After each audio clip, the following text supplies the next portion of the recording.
কানে বিষ ঢালা বা কান ভারী করা এর ইংরেজি হতে পারে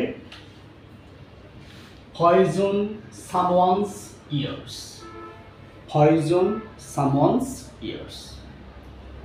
He poisoned my friend's ears and ruined our relation. সে আমার বন্ধুর কান ভারী করেছিল এবং আমাদের সম্পর্ক ধ্বংস করে দিয়েছিল।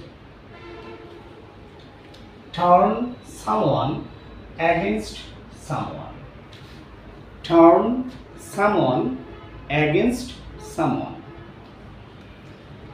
They turned my brother against me. তারা আমার বিরুদ্ধে আমার ভাইয়ের কান ভারী করেছিল। Fill someone's ears with lies. Fill someone's ears with lies. He got angry at me after they filled his ears with lies. সে আমার উপর রাগ করেছিল, তারা আমার বিরুদ্ধে তার কানে বিষ ঢালার পরে